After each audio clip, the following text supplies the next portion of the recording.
David here. I am one of the technicians with Artisan Piano Services, as well as your instructor today at Artisan Mentoring, where we talk everything Pianocraft, including and especially repairs. So as technicians, we're expected to go into customers' houses and know how to tune a piano, know how to service the piano, and know how to make repairs or suggestions. And today's piano is no exception.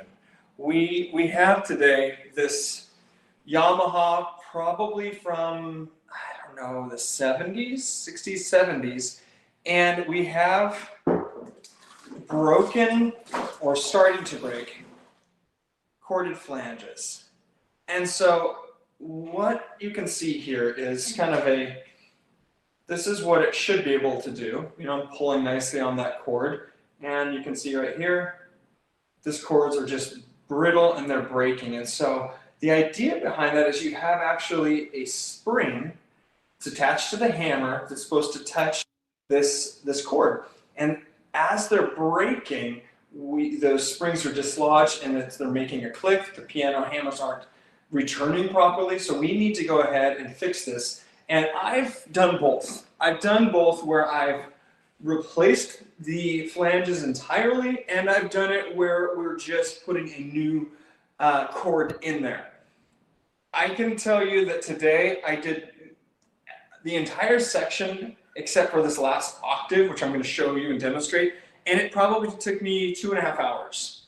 It took me like 2.5 days, legit, to replace the cords when I've done it in the past. It is such a labor-intensive job. Basically, what you're doing when you're just replacing the cords is you're channeling out the original felt, like so, channeling out the original cord, and then inserting and gluing down another cord. To give you some perspective, the brand new sets of these I think are around $100, and it is just, for me, a way easier, way better repair to do, and it saves time. So I think we build this in for between 4 and 6 hours worth of work. That includes the pickup, removal, doing the work, and then the reinstallation of the action in the home. And so there's some tips and tricks that I'm going to show you that I've learned over the years that makes this job way more easy and the end product way better. And so the first thing is to go ahead and, when I get one of these, I go ahead and simply remove all the bridle straps. So that's my first thing. I'm going to go quickly remove all of the bridle straps. Now, the next thing to do, and this is something you can do whether it's an older piano or a newer, it's just a little bit easier on these newer pianos, and Yamaha makes it really easy because at the ends and in the center of this rest rail are these brackets that can be unscrewed and the entire rest rail removed. I can't tell you how much easier this is. It's so much easier doing this job with that rest rail removed. And so I highly recommend just removing that rest rail and saving yourself a lot of problems. So as I mentioned before, I've gone ahead and repaired basically everything up to this point. And so I'm going to be showing you how using this last octave. Now, there's two ways of doing this job in the sense that you can remove every other hammer so that you can kind of keep everything spaced and aligned correctly. And so you would do like the odds, so 2, 4, 6, 8, 10 all the way through, and then you repin them, put them back, and then you would do the evens. Honestly, I don't like doing that. I just pull them all off. I do them all, and then I go ahead and put them all back on, and then when I'm in there, then in the piano, I space them.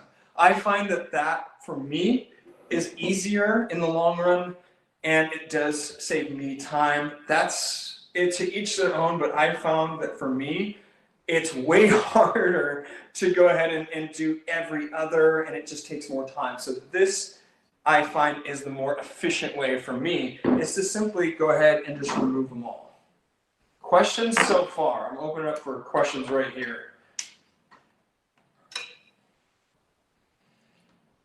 So right here, I'm just going to go ahead, flip up those bridle straps like I do so that I have free range to go ahead and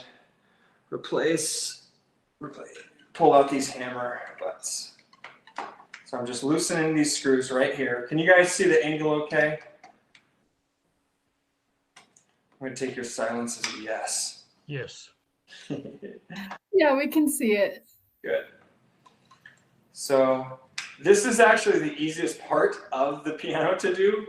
I didn't think about that until now, but because we don't have the dampers on the other side, so because of that, we're able to flop these hammers entirely over, giving us free range to go ahead and unscrew these pretty easily. But again, what I do is I loosen, or I remove the bridle straps from the bridle wire. Then I go ahead and remove the hammer rest rail, and now I'll go ahead and remove all of these notes, or all of these hammers. Typically, I'll have like a little cup that I'll keep all the screws in next to me, and I will simply lay the hammers kind of, in order next to where I'm kind of working. So again, I've got a cup. Just go ahead and put them in the cup. Keep track of them. Have any of you guys done this before? Victor says he has. Has anyone? I've done a few. Mm-hmm. Victor, how long does it typically take, have you found? First one took forever. Second one, probably about 6 hours. Yeah. Yeah, but I do the method you're talking about every other. I like that method because I don't have to do so much alignment when I get it back in the piano. Yeah. All right. I actually, we actually do this not like every week or anything. We just do this one monthly. Yeah, I would say it's pretty frequent. Yeah, fairly frequent. So one of the bummers about this particular piano is that the butt doesn't have a screw here. So a lot of times you can go ahead and loosen the screw here, and there's a little metal tongue. And basically you loosen the screw, loosening the tongue, and then you can just quickly pop in, put in and then tighten down the new flange. In this scenario, I'm not able to do that. I literally have to use my pin punch right here and pop out each one of these. Not the end of the world, but to make matters even worse, I've also found that the pin here is too small. So it's too small within the bird's eye. Let me show you. I'll demonstrate. So again, I don't need this old one, so I'm going to go ahead and just toss that away. Got the new flange with the pin inside, and we're going to go ahead and test it. Hey, does this pin work? The way you test it, simply take that pin. Nope, I'm able to. It needs to be snug within the bird's eye. Because I've already done 3/4 of this, I already know that what I need to do is put a larger pin. In this case, I need to put a size 21 inside there in order to make it snug. So, David, are you saying that when you buy those flanges, those corded flanges, they come with the pin in it? correct. And usually what you can do, if it's the other style, is you would nip it flush. You'd go ahead and take this, and you would go ahead and cut this flush. And then you would go ahead and just unscrew right here and then pop it in place, and you're set, you're done.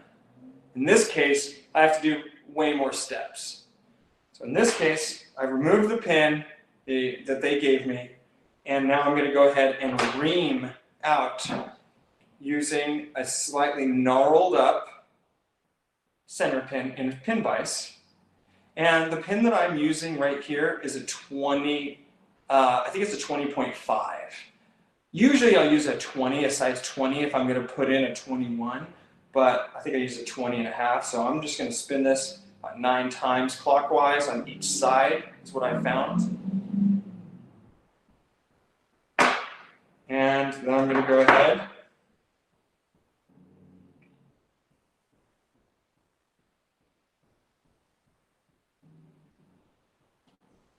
By the way, Yeah, the first time I did it, I didn't do the pin trick. I did it with the regular reamer, and that one took forever.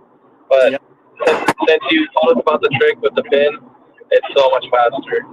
Right? Oh yeah, way faster. So my little test right that I do, now that I put it in there, it's all good to go. I like to kind of just see if it flips, and it kind of flips easily. And I want to make sure that this is nice and flush, especially in this treble section.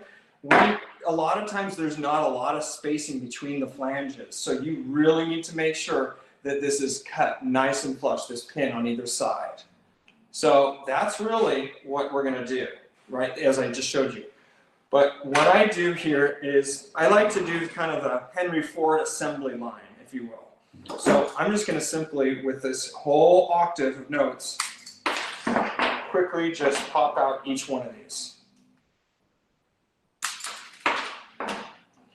I used to do like one of these from start to finish every time. I'm like, okay, and I'm going to go ahead and pop the pin out, then I'm going to go ahead and ream it, then I'm going to go do this, I'm going to do that. But what I've learned is just quickly just pop them out really quick. That's your first step.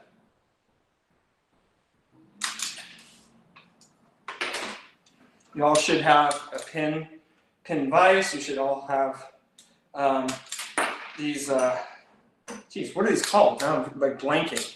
Pin punch. Yeah, thank you, pin punch.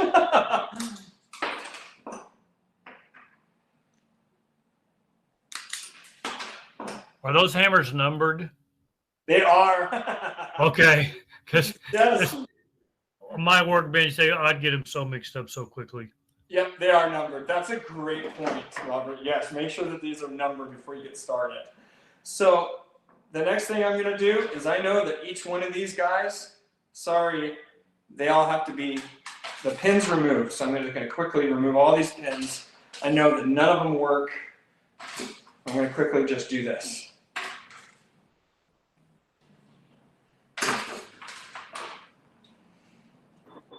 So the style that is more desired with that butt plate, it's essentially an opening bird's eye, pretty much, Yeah. where you can flip the pin in. That's exactly it. It's an open bird's eye that you're able to just pop it in. So now I basically have 10 of these guys to do. So I'm going to go ahead and, because I've already experimented with this, I already know, I'm going to go ahead and just go 9 times. Again, 1, 2, 3, 4, 5, 6, 7, 8, 9. 1, 2, 3, 4, 5, 6, 7, 8, 9. That one's done. I'm going to set that aside. I'm just going to go through these. 1, 2, 3, 4, 5, 6, 7, 8, 9. I for whatever reason, excuse me, always go clockwise with my spin, and I go 4, 5, 6, 7, 8, 9. And again, I was told this by my mentor. You know, you can use this pin and a pin vise, and that's a great trick. Other people will use kind of the burnishers, where you basically just go in and out really quick, and it kind of burns and irons that felt. I like this because it removes just a little bit of it and also cleans it out. It's a little bit like a drill bit. Yeah. And I just gnarl it up using my my end nippers. And so every once in a while, I'll kind of clean it up. Maybe add a couple more little, like that. And just no issue. But you can see as I'm assembly lining it, you know, granted, you might need to do about 10 hammers to make sure that you get the rhythm of it, that you're like, okay, I know that if I do this nine turns, I'm going to get the desired effect.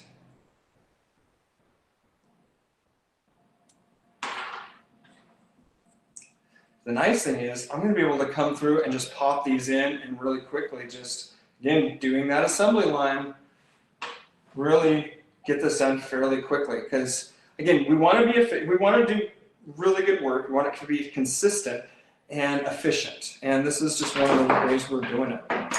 So again, we usually have this kind of series of these bins like this. They come in a little, I don't remember where we got it, probably at the Container Store. So there's a whole series of these, and we have them labeled with the different sizes. In this case, I'm using size 21.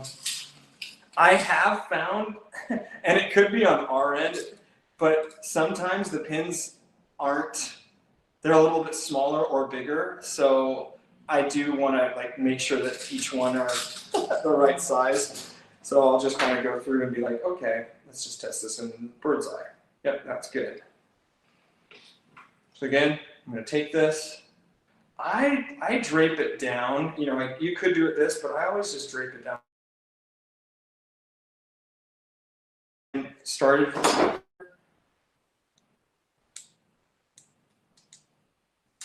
And I just kind of massage it a little bit. And using my end nippers. I got these ones at Amazon. Nice and flush. You can go ahead and start putting it on there, but again, so I'm actually just going to set this aside like that. I'm just going to set that right there. Go to the next one. How many swings are you going for again, David? Well, with these ones, it's kind of funky. I'll show you with this one. So I've gone ahead and put the spring on there, putting it on, starting with my finger. Now that I know I'm in the bird's eye, I'm going to go ahead and put.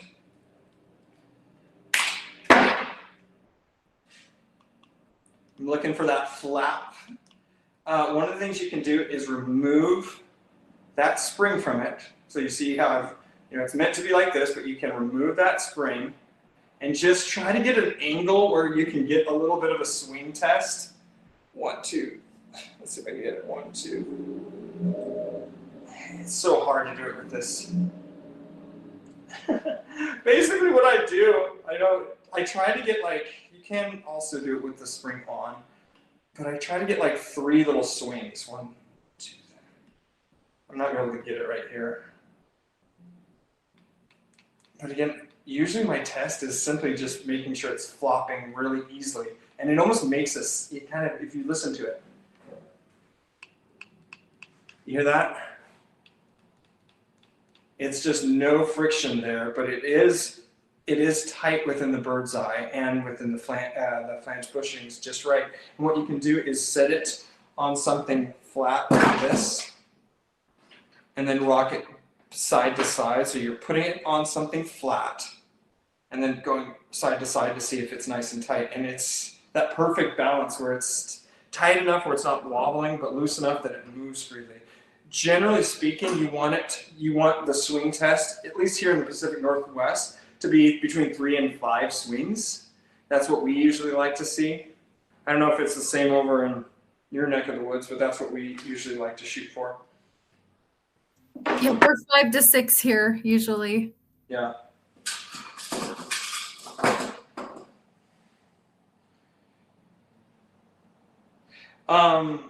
Yeah, so with this job,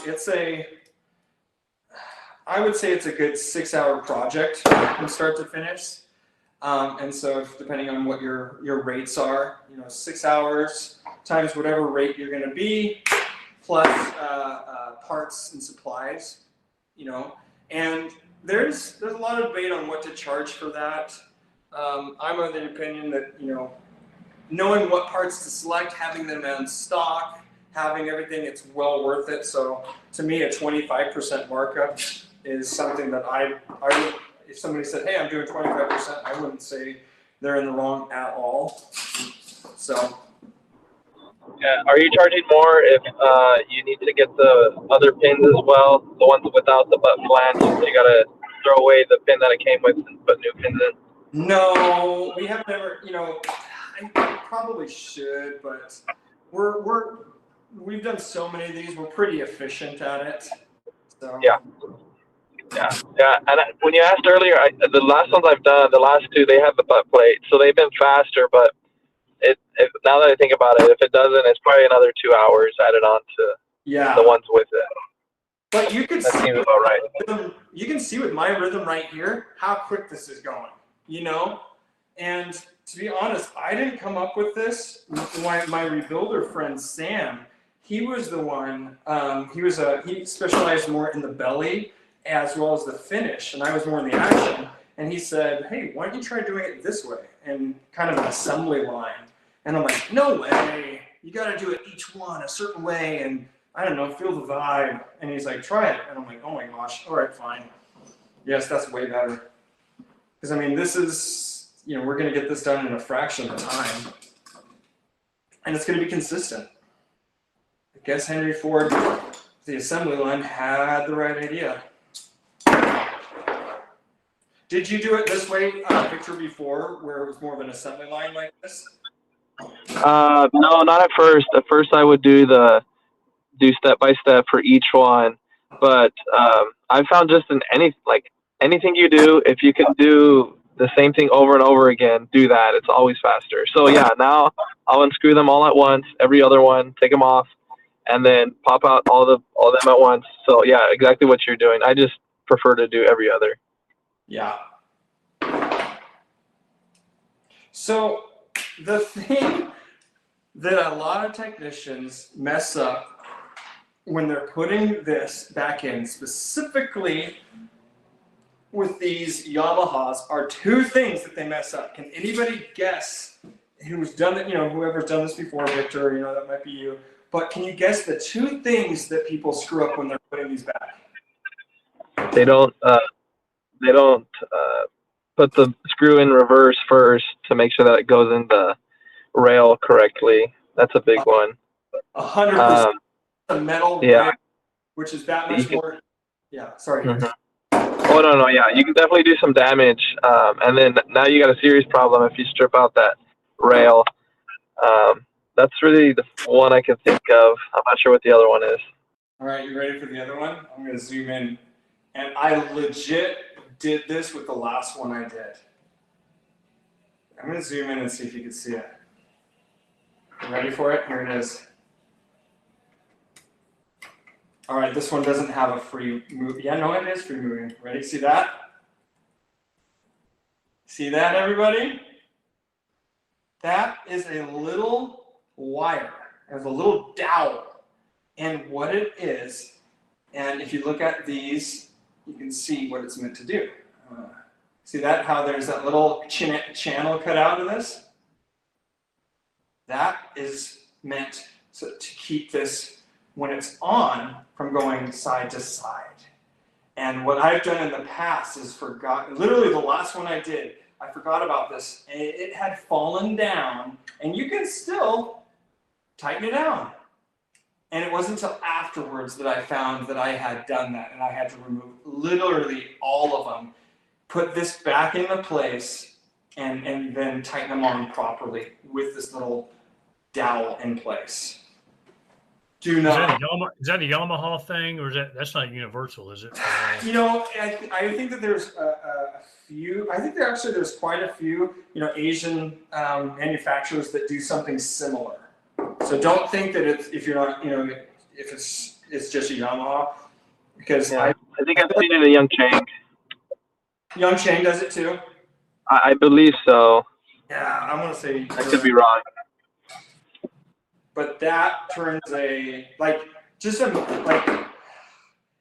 just imagine you spent 4 hours repinning all these guys, you're done, and you're like just buttoning it up. You're like, wait a second, why is this? Why are these? Because what you'll notice with that rail or with that dowel out, you'll be like, man, these are going side to side quite a bit. What's going on? And then I realized, oh my gosh, I didn't put that little rod in there, and I had to go and take a walk.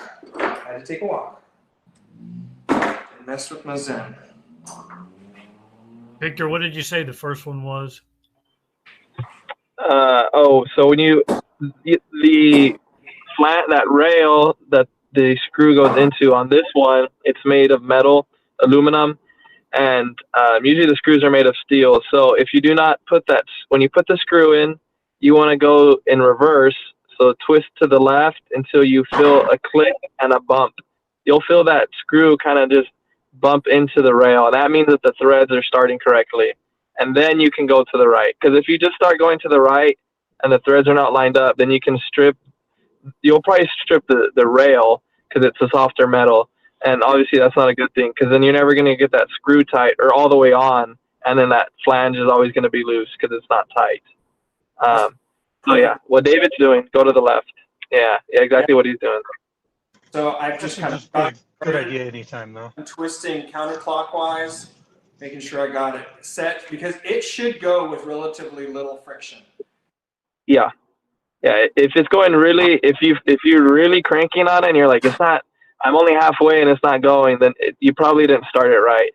So it should go in really quick if you did it right. But yeah, you keep twisting to the left until you'll hear a click, or you'll even feel like a bump. You can feel like the screw will just go forward, and that's how you know you've got it. Yep. Another thing to keep in mind as you're doing this is, see if there's any traveling tape when you're removing these, because that's going to kind of let you know how much work you may have on the reinstall. In this case, there was really no traveling tape that was attached to any of these flanges, so that I know, hopefully I'm not going to have to do too much like squaring or anything like that. But I am going to have to do some spacing once I get it into the piano.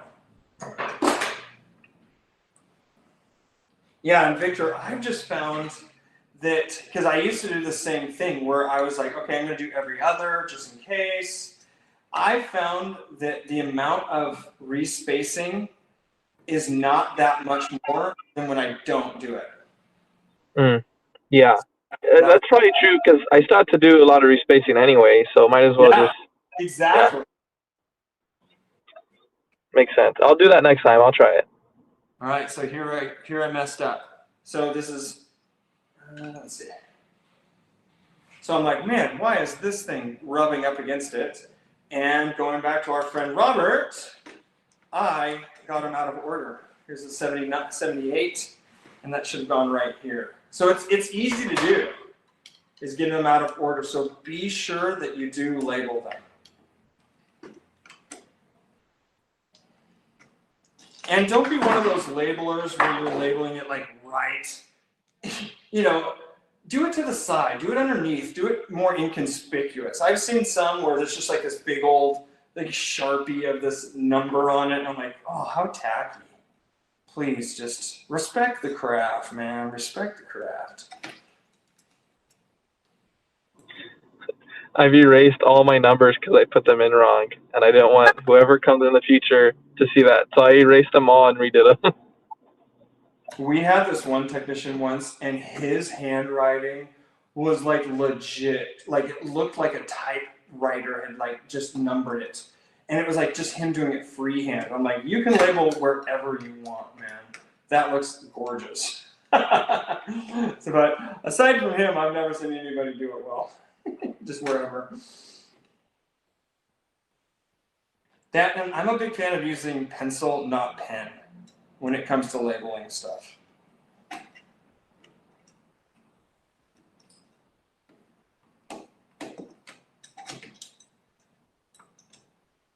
Sorry, this is going to feel like watching paint dry right now. Y'all get to just... Well, I have a question then. The one piano in the upper treble where I saw some of these broken, and I didn't know how to fix them. They look like fishing line. I've seen some like string. Is there a material that's better suited that you should purchase for that lasts longer? You think they would make something nuclear that would just bond it, that you would never have to replace these? Because why did they break? Why did they just make it out of string?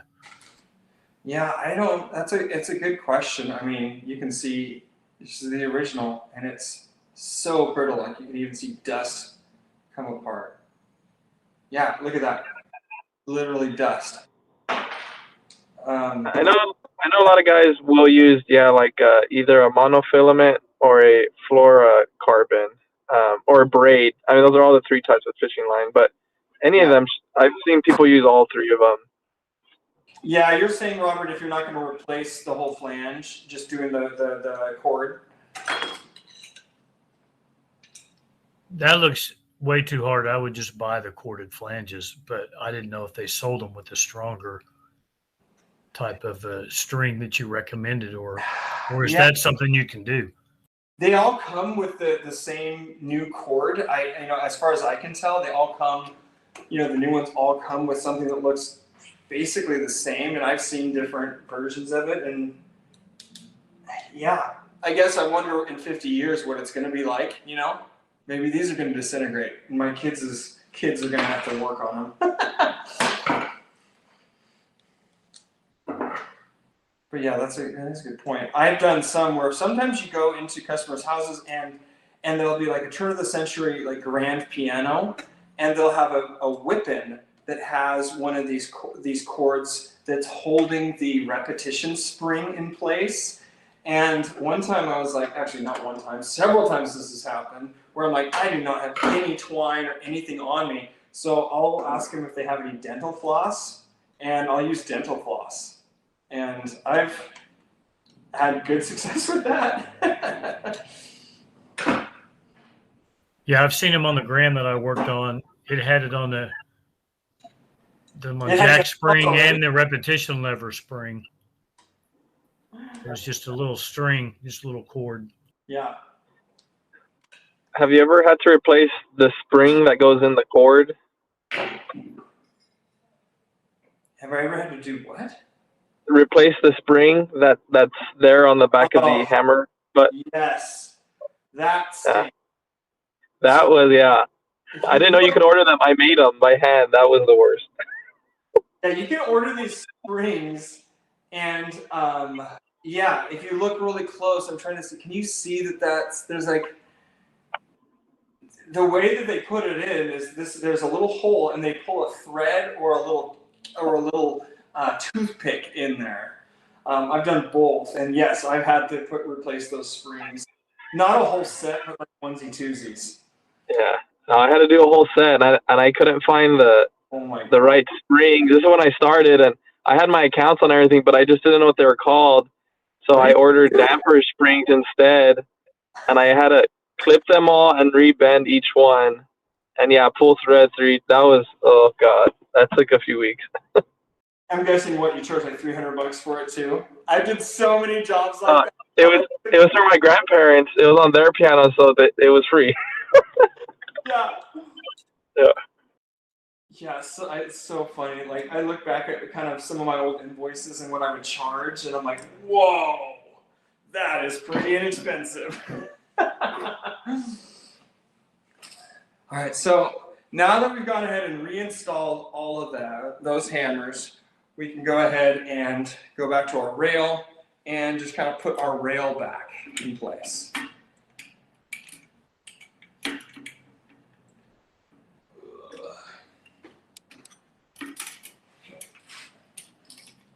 Victor, did you do the same thing where you take off the rail?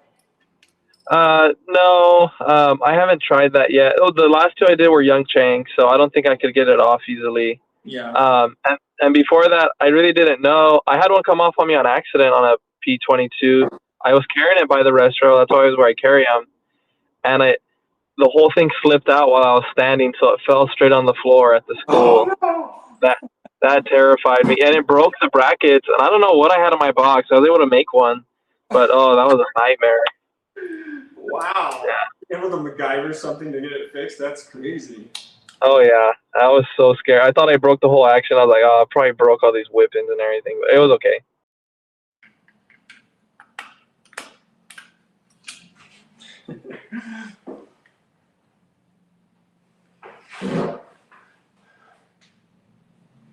It's nice to see somebody kind of do some of these repairs, and you can just kind of see how it's done so that next time you're in a situation where you see it, it's like, all right, I got it. These, I think the whole bag of these costs around $100. So it is kind of a more expensive part as opposed to like, $10 for bridle straps and stuff like that. So you might not be able to have a lot on hand or any on hand right away, but it'd be something to go ahead and invest in long term, just so that you can have these on hand and you can go ahead and schedule that and get it turned around pretty quickly for your customer. Yeah, I would always have a set of 90 on hand. And you guys, when you look on Chef and you click one, I was making an order the other day. It says one and then it says set of 90. So I thought it was that I was ordering 90. And then I only ordered like a few. So Yeah, you ordered like 6. I was like, they're so cheap. Yeah, I was like, are these not That's what it came with. it's so embarrassing. You ordered 90 sets? Well, they come with one, you buy one at a time, but it said set of 90. And so I thought I was buying a set of 90. So I thought, oh, I'll just buy like 6 or whatever, because we need a bunch, because we actually need a bunch. And I literally bought 6. Yeah. Are I they think I did that universal? with drinks or something. So yeah, I've done that. I did Yeah. that. Are they universal? I believe so. I just ordered the Tokawa ones. Mm-hmm. Yeah. And then Yamaha sells them too. If you want the Yamaha brand, it's pretty easy to buy directly from them. And they're just a slightly more, but they're slightly more, but I don't know what the turnaround time in getting them is, Stacy. They take about 10 days but it's getting them ordered that is kind of not the easiest. They're not, I mean, I'm sure because they're such a big, amazing company, that's why, but sometimes it's hard to get the order through. But no, once you've done it once and you got the system down, it's easy. So yeah. But I guess you would need to be careful and order. If they didn't have the butt plate, you would also need to order a bag of pins that are a size 21, 22, whatever fits that bird's eye. You don't want to order them. Yeah, I recommend having pins on hand at all times. That's one that you should be able to have on hand. We do a lot of action repinning. Those are very much a needed service, and it's one of those relaxing, almost therapeutic services. It's like you can turn on The Office and watch some shows and plop down and have relaxing time just pinning. I like it.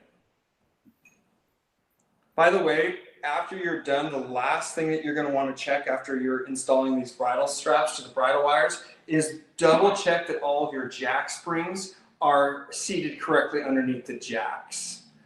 Because sometimes, especially in this area right here where there's not the dampers, they can flop out and you don't want to get called back to your customer's house like, hey, you just charged me $1,000 for this job and now this note's not repeating. I've done that. So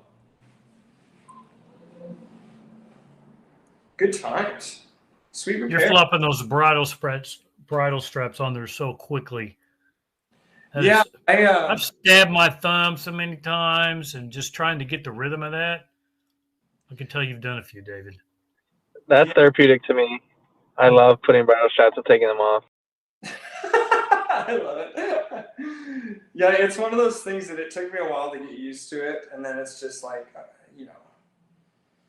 don't know. There's so many of this job. There's so many things with regarding this job that at first, I'll just be honest, it sucks. It's hard. It's hard to do it, and you kind of second guess yourself. Again, I was 15 when I started, so I could barely walk straight going through puberty trying to put on bridle straps. It was rough, but you just get used to it. You start to appreciate it and love it. I go to so many people's houses, and the fun thing is, you get to see a lot of people that work from home, and they talk about their job, and I don't know, I wouldn't change it for the world. I would not go into something else. If I died and got to come back, I'd want to come back as me, getting to work on pianos. It's just fun. Oh yeah, I have, I don't know if you do this, David, but when I put bridle straps back on, I trip the jack. I'll just tap the toe so that it escapes, or I'll use my heart spring tool and just pull the jack out from underneath the butt, just so you can pull the whipping up more. 100%. That's exactly what I'm doing. That's a You good should try that, Robert. Yeah, maybe that's what's happening to you. So with the hand that I'm holding the bridle strap, I'm using my middle finger and I'm pressing that so that, because if I don't do that, I can't get full access. So I trip the jack, and then it gives me way more leeway to move things the way I need to move them. So again, yeah, I've had some trouble tripping the jack to yeah. get it out. Yeah, I'll have to get like a slanted tweezers or something to pop it out sometimes. Yeah. Do you ever Teflon powder the jacks on an upright? You know, Victor was telling me. Yeah, I've done that. I've done the leather that the jack slides on when it's escaping. I mean, this would be the perfect time when you have all of them out to do that. That's true. But I've never. Yeah, I've never done a whole set. It was just I had maybe half a dozen that were not returning, and I could not figure it out. And I could see the jacks were just stuck; they weren't returning. And so I just put some Teflon powder on it, and that was the problem. Really? Yeah, but now that you're saying, next time I do a whole set, I might just do them like I would knuckles, just with a hammer with Teflon on it, and just do them all real quick. It's probably a good idea. So before I'm going to call this done, I'm going to do kind of a preliminary spacing. I'm just going to go ahead and just kind of space the hammers a little bit, so move the obvious ones. If there's some that are really off to the side or angled in a weird way, then I'll go ahead and maybe burn it over using a heat gun. I'll burn the shank a little bit and then twist the hammer so that it's moving correctly. And it may be that there's so like this one is bugging me. It's kind of off to the side, and so I'll burn this one a little bit so that it's over. And then just do some spacing. You can buy these or make. Basically, you take a flat head and you grind it down so that it's really thin, so it'll slide in between the flanges, and you can pivot it left or right. That's another thing that you can do. I'm not going to spend too much time spacing and lining or anything like that, because I'm going to probably have to do a lot. I'm still going to have to redo it in the customer's house to the piano itself.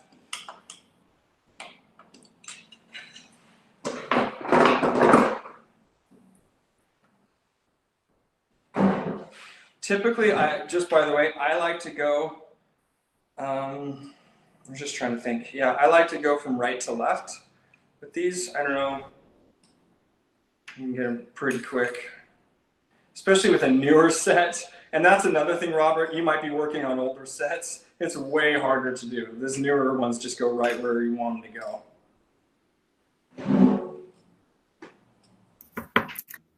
I just sent the customer like a 15-second video of you working on them. It's kind of fun. Oh, cool. He's like, that's so cool. That's my piano. One thing about that's one thing I love about shop work, you guys, when you send like the customer updates. I don't know why I love that. I love that kind of stuff. We do that with the restoration, and it would just be such a fun thing, as they would just be geeking out like, oh my gosh, it's all stripped. And I worked every Saturday, and I loved Saturdays when I worked at the store, because I didn't have I loved my employees, but it was very busy, and the phones were very busy. And Saturdays there were no tunings, and it was just sales. So if someone came in, it's because I'm going to sell them a piano, but the rest of the time I would go through all of the pianos in the store and look at where they were, as far as progress restoration, because we're getting the text schedules for the next week ready. But I would send like these pictures every Saturday. And it was just the funnest part. It was the funnest part.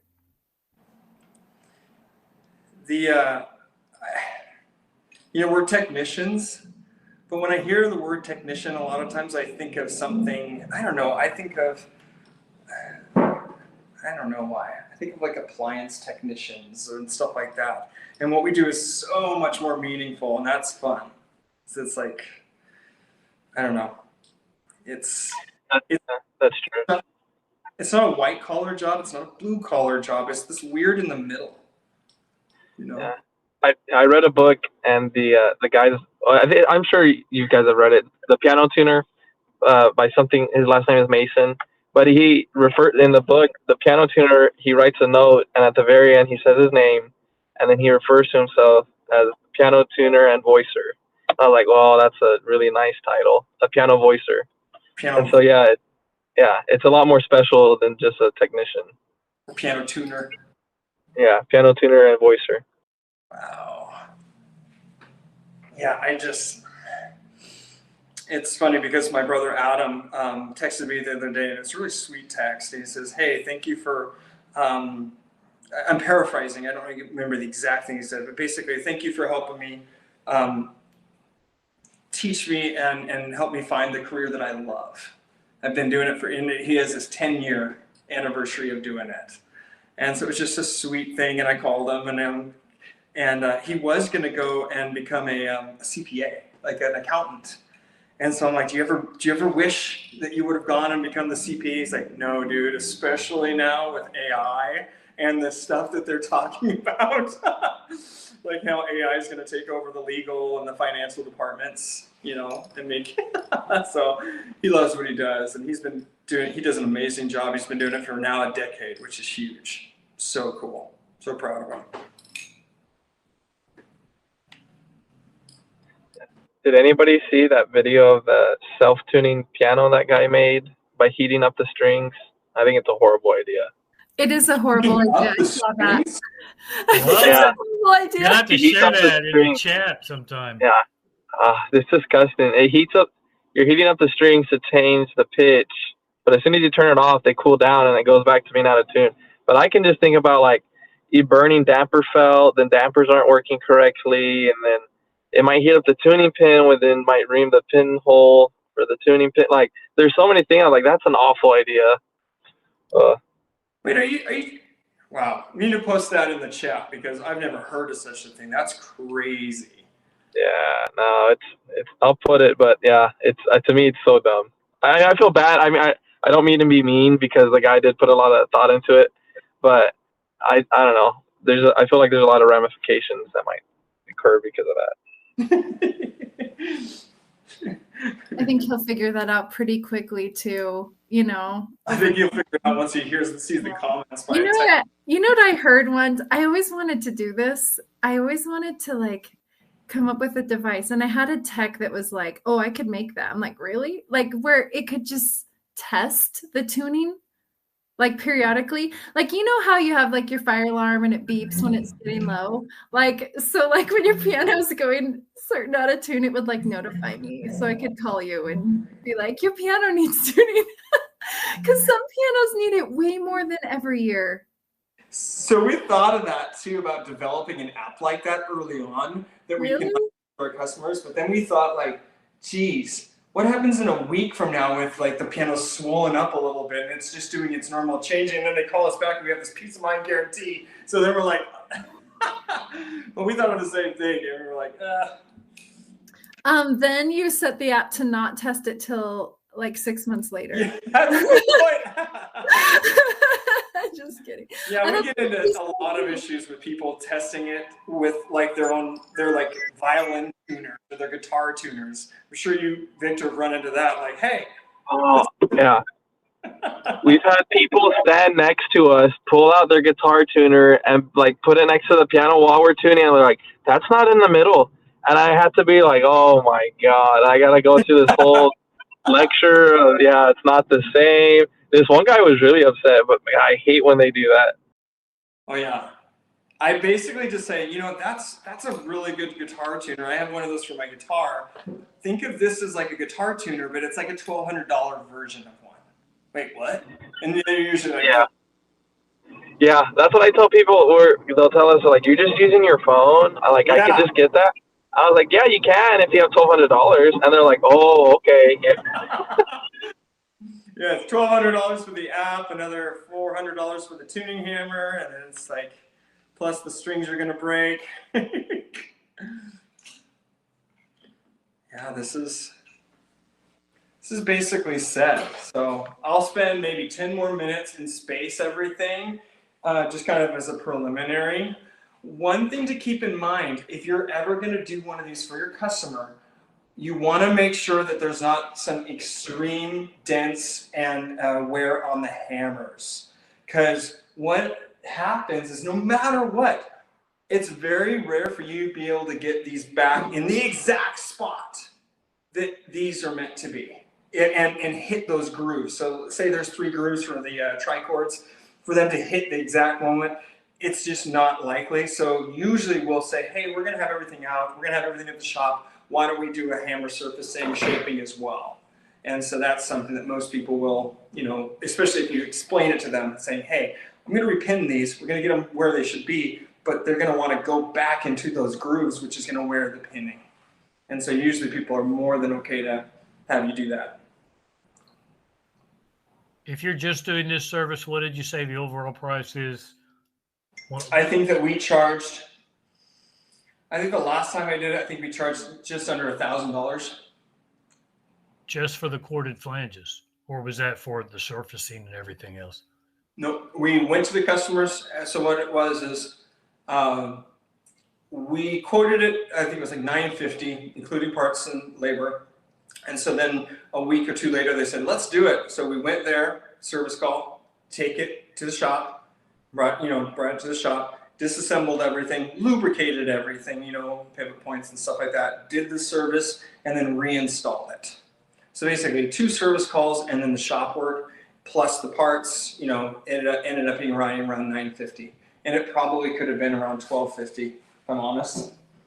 But again, it's one of those things that to each their own, and what people want to charge is fine. I'm not in agreement with a lot of people.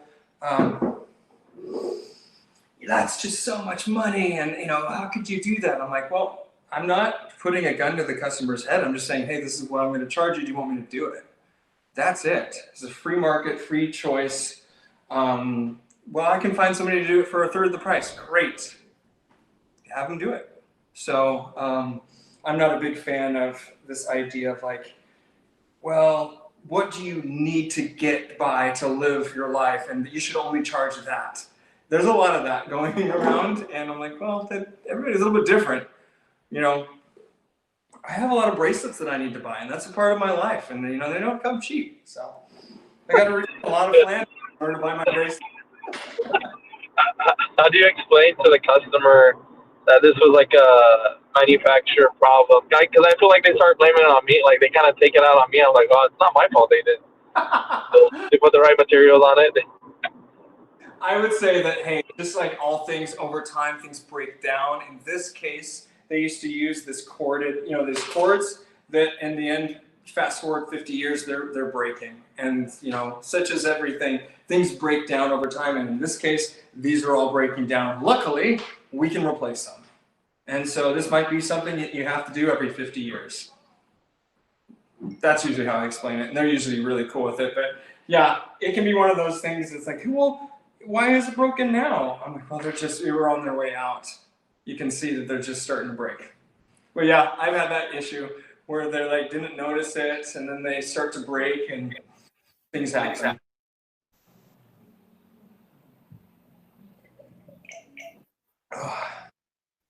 Yeah, I don't know what we build for this one. I'm guessing it's anywhere between $800 and $1,000. I'm guessing somewhere around that line. Higher, it's close. Yeah. And this customer is going to be thrilled, and it's going to be ready to go. I'll probably do some lubrication and stuff like that because my. You know what's cool about this job? It was recommended like 2 years ago, right, to do this, and he called to schedule a tuning, and someone was smart enough to leave that in the notes, so I was able to bring it up, and then we just scheduled it. And he's like, oh yeah, I remember them saying it needed more. And so look how cool that is when you just plant those seeds. Yeah. Sometimes they don't do it right away. Yeah, and I think Tim is a big proponent. I do agree, is every customer gets an estimate for future work. You know, yeah, we're doing some of these upgraded services, the calibration, lubrication, But maybe you should also leave them with a, hey, to take your piano really to the next level, a silver package or a gold package or a repinning, wouldn't be a bad thing to do. And you can do it by levels. Like, here's your 3. He loves the 3 options theme. Yeah. So he'd do this is what I'd recommend. This is going above and beyond. This is, like you can actually like green, yellow, I don't know, like color them and stuff. It's kind of a cool theme. This thing's ready to schedule, Stacy, so whenever you want to schedule it, we're good to go. All right. Sounds good. Yeah. Questions about this repair? Is this something you can do? What do you think, Joel? How common are those corded flanges? I haven't had to deal with one yet. Very common for Yamahas. Very, very common for Yamahas and a lot of Asian-made pianos. Like 70s uprights, or? Yep. And so 9 out of 10, I feel like, have this issue, which is a reason to have these on hand. Yeah. I need to practice somehow. It's one of those things that, I find that it comes in waves. So like it won't be anything, you won't have any of them, and then we'll have like 5 of them in a month. Kind of a deal. Oh well. One final question. How often are those pins the wrong size in the flanges that come in the box? It sounds like that's a common occurrence. Is that more often than not? When it's a situation where we have a closed bird's eye, I would say they never work. I found that they never are the right size. When it's an open bird's eye that you can unscrew the tongue and just slide them in, they're always the right size and it works perfect. And so it cuts the time in half, I would say, for me to do it with this, because I would just pull off all the hammers, quickly unscrew the flanges, and then I would go ahead and clip, flush cut the pin that these come with, and then plop them in, and we're set. We're off to the races. Yeah. That's a good question. Yeah, I've never had it that they actually do work when it's a closed bird's eye. So always have enough pins on hand. Always have like enough pins. Always have 20 through 22 and a half available. If you do anything, just have those 20, 20 and a half, 21, 21 and a half, 22, and 22 and a half. If you just get those, that's all we use. In fact, I could probably look at our little thing. Hold on. I don't think I've lived 20 years. I don't think I've ever replaced these big things. Yeah. So I like you can see. So this is what I'm talking about. This is what we have. It's kind of a cool little system. But yeah, we're going through these things like these 3 like crazy. We'll just go through, right? 20 and a half, 21, 21 and a half. All day long. I don't think I've ever replaced these. I don't think I've ever replaced these. Yeah, we got a size 23. Look at that. The fullest is the 23. You're putting a size 23 in there, you in trouble. So, yeah, good times. Any suggestions for what you want to learn on Wednesday? One of these days, I'd like for you to replace a jack spring. I haven't really had to, but I don't know if that's common.